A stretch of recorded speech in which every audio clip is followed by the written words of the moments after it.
recorded, drop, you can't ignore it. I'm transforming now these cars and planes, I'm always bored. And today we're going to be talking about self-confidence and imposter syndrome, which is rather important when undertaking a transformational journey. I'm going to share some truly valuable tips on how to grow your self-confidence and obliterate imposter syndrome. So, welcome to day 9. Day 9, Transform Your Life 60 Days Challenge. I trust you are doing well and keeping well, and thank you for joining me and staying the course so far. So as you're joining, please do say hi and let me know in the comments if you've watched all the other lives and you're up to date. Have you been following the steps? Please let me know in the comments.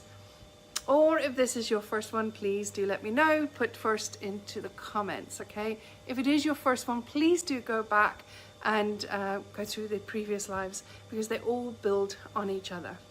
And again, if you're watching the replay, please don't forget to put hashtag replay in the comments, please. That'd be most appreciated. So I know how far this is actually going. Many people doubt their talents and achievements so much that they fear being exposed as a fraud to others, or fear for realizing themselves that maybe they're not as good as they hope for. And this leads people to feeling like an imposter, experiencing what is commonly known as imposter syndrome. Have you experienced that? I have some time ago. This is often believed to be associated with lowered self-worth. The level of self-worth you feel and self-confidence you have are linked to how congruent you are in relation to your highest values. We all have a set of values. And many of you on here will have heard me speak about these a lot over the years and in many talks and presentations. We have what's most important to us, which is most inspiring to us, okay? That's high on our values, all the way down to where we have no value or little value on. And here's the thing, if we try and put our attention on what we feel, on what is low on our values, we feel despair, bored, frustrated, and actually procrastinate. The higher something is on our values, the more you will tend to be inspired and from within act upon it. Think of an athlete, for example. They are going to be inspired to get on the road every day in all weather and run and train. No motivation required, and nothing will stop them from doing that. They will be reliable in pursuit of training and exercise. But that same person will not be reliable maybe when it comes to being a drinking buddy every night of the week, going out on the town. That will be low on their values. Can you see that? They won't be reliable. Whatever is highest on your values is where you will tend to be more reliable, more energized, and more focused. These are the areas in which you are likely to be more strategic. You'll be innovative and creative. It will unlock your creativity. You'll be inspired. You will objectively navigate challenges without being put off, distracted, or challenged by them in pursuit of your chief aim. Areas that are low on your values, you will tend to procrastinate and you'll frustrate. You're also likely to be more subjective and conditional, and might even try to subordinate to people that you perceive have more authority than you, or have what you want, or you perceive they have what you want. The result of this is often lowered self-worth, or lowered sense of self-worth. In other words, what is often referred to as imposter syndrome. And this is where it's so vital to run your own race. You are here to stand out and be extraordinary you. There are so many distractions nowadays. There are gurus to follow, influencers to model, celebrities to emulate. But now's the time to stop comparing yourself to others and run your own magnificent race. Anytime you compare yourself to somebody else, you're putting them on a pedestal. You bring their values in or their agenda into your life, and you devalue yourself. As a result, the likelihood of you achieving your goals and stated intention for this challenge goes down, self-confidence goes down, and ultimately self-worth goes down. And there's a direct correlation between self-worth and net worth. We'll talk more about that in a few days. Very important topic. It's nothing to do with you can't, or you're not clever enough, or you're not good enough. Very important topic.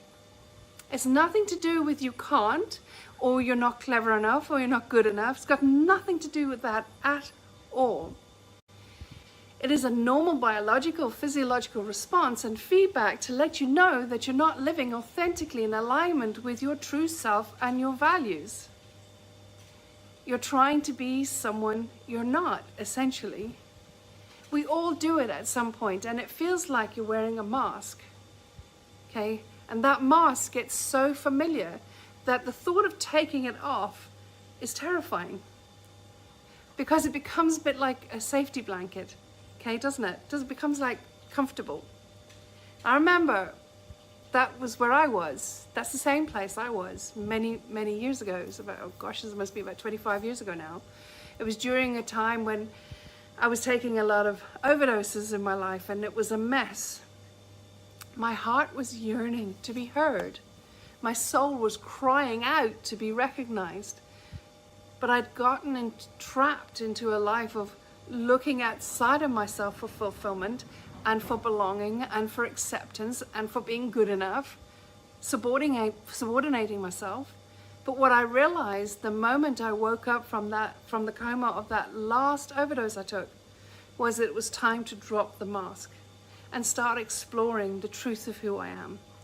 And that was so important to me. And that's become so important to me.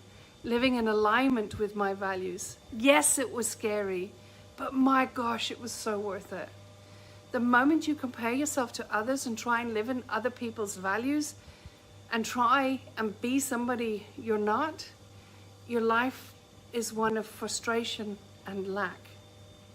But when you live authentic to the truth of who you are, everything changes to enrichment and abundance. True wealth, the true meaning of wealth. What are your values? What is most important to you? Is your intention for this challenge in alignment with your values?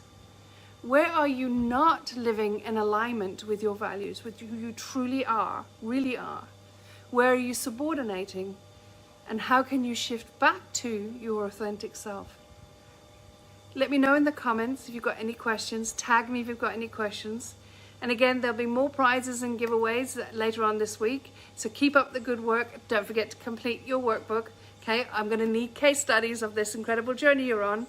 And if you found this useful, please do like it, comment, share it, tag people you feel that would really benefit from this challenge. It is a powerful challenge. I know without a shadow of a doubt you can transform your life beyond what you can imagine or what you can think with your current thinking in 60 days. Okay, and it's about intentionality. It's about where you put your focus. It's about perception. It's about everything that we talk about over the course of this 60 days. Okay, and I will catch you tomorrow. Love and gratitude. Bye-bye.